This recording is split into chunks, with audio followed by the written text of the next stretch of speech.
অনেকেই ভাবেন প্রেসার কুকারে গরুর মাংস রান্না করলে স্বাদ হয় না, কিন্তু সঠিক নিয়মে গরুর মাংসটা প্রেসার কুকারে রান্না করলে হাড়ির স্বাদটা ফিরে পাবেন। আসসালামু আলাইকুম বন্ধুরা, কেমন আছেন? আশা করি সকলেই ভালো আছেন। তা আজকে আমি গরুর মাংসটা গোটা মশলা দিয়ে রান্না করব না, মশলাগুলোকে গুঁড়ো করে নিব। তাই এখানে নিয়েছি একটা ব্লেন্ডারের জার। এখন আমি গোটা মশলাগুলোকে এক এক করে দিয়ে দিব। তাই প্রথমে আমি দিয়ে দিলাম দারচিনি 3-4 টুকরো মাছ বরাবর ভেঙে দিয়েছি, একটা কালো এলাচ, 8 থেকে 9টা সবুজ এলাচ দিয়ে দিলাম, লং 8-10টা, একটা স্টার মশলা 3 ভাগের 1 ভাগ দিয়ে দিব, 20-25টার মতন কালো গোলমরিচ দিয়ে গুঁড়ো করে নিয়েছি। তা এক সাইড করে রেখে দিয়েছি। আর এখানে গরুর মাংসটাকে আমি ভালো করে ধুয়ে পানি ঝরিয়ে নিয়েছি। আর মাংসগুলোর সাথে হাড্ডি চর্বি সবই আছে। এই ধরনের মাংসগুলো খেতে বেশি ভালো লাগে। আদা আর রসুন একসাথে পেস্ট করে নিয়েছি, সেখান থেকে 2 টেবিল চামচ পরিমাণ দিয়ে দিলাম।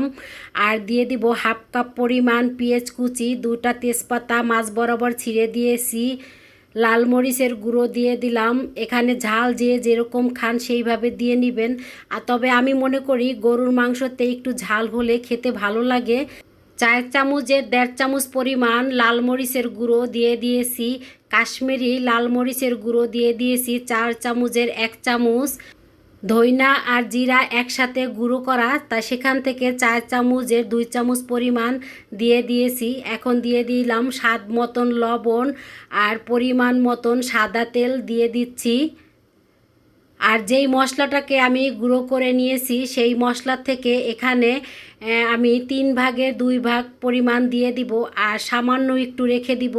এটা নামানোর পরে মানে মাংসটা হওয়ার পরে আমি দিয়ে দিব, তাহলে এই মাংসের ফ্লেভারটা খুব সুন্দর আসবে।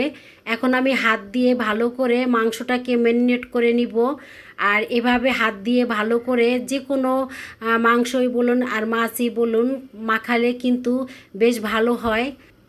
এভাবে 2-3 মিনিটের মতন হাত দিয়ে আমি মশলাগুলো মাংসর সাথে মাখিয়ে নিয়েছি। এখন আমি ম্যারিনেট করা মাংসটাকে আধা ঘন্টার জন্য রেস্টে রেখে দিব। তা আধা ঘন্টা পরে ফিরে আসলাম। প্রেসার কুকারে যেহেতু মাংসটা আমি রান্না করব, তা প্রেসার কুকারটাকে আমি ভালো করে গরম করে নিয়েছি। আর এখানে পরিমাণ মতন সাদা তেল দিয়ে দিচ্ছি। এখানে আপনারা সাদা তেলের পরিবর্তে এখানে সরিষার তেলটাও দিতে পারেন। তা আমি হাফ কাপ পরিমাণ পেঁয়াজ দিয়ে পেঁয়াজটাকে হালকা বাদামি করে ভেজে নিয়েছি। এখন আমি ম্যারিনেট করা মাংসগুলো দিয়ে দিচ্ছি। তা ভিডিওর এই পর্যায়ে যে সকল বন্ধুরা ভিডিওটা দেখছেন, আশা করি ফুল ভিডিওটা দেখবেন। আর ভিডিওর মাঝ বরাবর এসে কেউ চলে যাবেন না। সাধারণ দর্শক যারা, তাদের উদ্দেশ্যে বলছি, প্লিজ আমার ছোট বড় সকল বন্ধুরা ভিডিওটা ফুল ওয়াচ করবেন, এটা আপনাদের কাছে আমার অনুরোধ।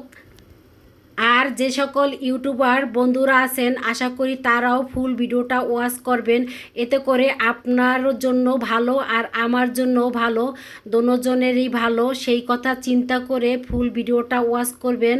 আর একটা লাইক অবশ্যই দিয়ে দিবেন। আমি এই পর্যন্ত যে সকল বন্ধুদের ভিডিও দেখেছি সবার ভিডিওয় ফুল ওয়াচ করেছি এবং একটা লাইক দিয়ে দেখেছি। কারণ আমরা যারা এই পথে এসেছি তারা কিন্তু সবাই আমরা এখানে অনেক পরিশ্রম করি, এটা আমরা সবাই জানি।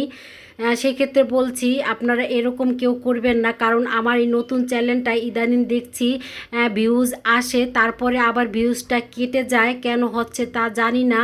এই তো দেখতেই পাচ্ছেন গরুর মাংসটাকে কিন্তু আমি খুব ভালো করে কষিয়ে নিচ্ছি। আর মেন কারণ হয়েছে গরুর মাংসটা কিন্তু প্রেসার কুকারেই রান্না করেন বা পাতিলাতেই রান্না করেন, মাংসটা যদি ভালো করে কষানো হয় তাহলে কিন্তু মাংসটা খেতে বেশ ভালো লাগবে। আর আমি এই প্রেসার কুকারে মাংসটাকে প্রায় আধা ঘন্টার মতন কষিয়ে নিচ্ছি। আর মাংস থেকে অনেক পরিমাণ পানি বের হয়েছে, সেই পানিগুলো আস্তে আস্তে এখানে শুকিয়ে যাচ্ছে। আর উপর থেকে এখন দেখতে পাচ্ছেন তেলগুলো কিন্তু খুব সুন্দর করে ভেসে উঠছে।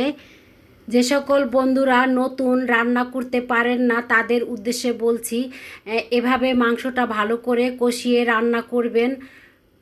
এই তো দেখতে পাচ্ছেন মাংসটা কিন্তু খুব সুন্দর করে কষানো হয়ে গেছে। আর অনেকটাই কিন্তু কালারটাও চেঞ্জ হয়ে গেছে। এখন আমি দিয়ে দিব এখানে আলু।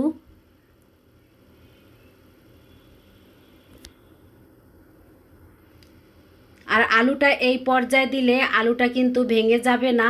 আর যেহেতু মাংসটাকে আমি প্রায় আধা ঘন্টার মতন প্রেশার কুকারে ভালো করে কষিয়ে নিয়েছি, সেক্ষেত্রে দেখা যায় মাংসটা আমার 40% মতন সিদ্ধ হয়ে গেছে। আর সামান্য দেখা যায় এখানে প্রেশার কুকারে আমার 8 থেকে 10টা সিটি দিলেই এই মাংসটা হয়ে যাবে। তা এখন আমি আলু দেওয়ার পরে আবার ভালো করে 2-3 মিনিটের মতন কষিয়ে নিব। হাতে অল্প সময় নিয়ে এভাবে ঝটপট প্রেশার কুকারে মাংস রান্না করে নিতে পারেন। আর যারা দেখা যায় মাংসটা অনেকটাই শক্ত খায়, সেক্ষেত্রে প্রেশার কুকারের সিটিটা কম দিবেন, তাহলে দেখবেন মাংসটা ঠিক পারফেক্ট আপনাদের পছন্দ মতন হবে। তবে একটা কথা, প্রেশার কুকারে গরুর মাংস রান্না করলে পানির পরিমাণটা কম দিতে হবে, কারণ প্রেশার কুকারের পানিটা টানে কম। আর আমি যেই পরিমাণ এখানে ঝোল রাখবো সেই পরিমাণ এখানে পানি দিয়েছি। তা আপনারা যে যেভাবে খান সেইভাবে একটা আন্দাজ রেখে পানিটা দিয়ে দিবেন। তা আমি 5-7 মিনিটের জন্য ঢাকনাটা লাগিয়ে সিটি দিয়ে নিচ্ছি। আর মাংসটা হওয়ার পরে আমি একটা পাতিলাতে গরুর মাংসটাকে ঢেলে নিয়েছি। তা আমার এই রেসিপিটা আপনাদের কাছে কেমন লেগেছে? যদি ভালো লেগে থাকে তাহলে আমার এই ছোট্ট চ্যানেলের পাশে থেকে যাবেন একজন মিষ্টি সদস্য।